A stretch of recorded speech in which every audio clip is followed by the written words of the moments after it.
Kepala Desa Omat Jayadihati mengatakan pembangunan betonisasi jalan desa yang berada di Kampung Anyar Sasak yang sebelumnya dikeluhkan warga dan pengguna jalan kini sudah diperbaiki dari anggaran dana swadaya sebesar 40 juta rupiah. Menurutnya pembangunan betonisasi jalan desa dengan ukuran panjang 65 meter, lebar 6 meter dengan ketebalan 12 cm yang ditargetkan akan rampung dengan waktu singkat itu diharapkan bisa meningkatkan perekonomian warga.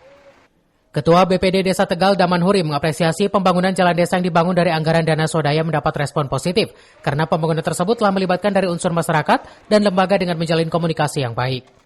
Itu betonisasi jalan desa, jalan Kampung Anyar Sasak.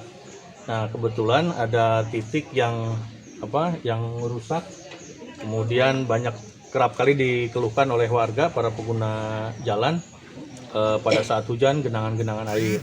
Nah, kita bangun dari swadaya warga murni berkisar sekitar di 40 juta. Kalau kenapa dari swadaya? Karena anggaran desa yang 2024 itu sudah terserap semua.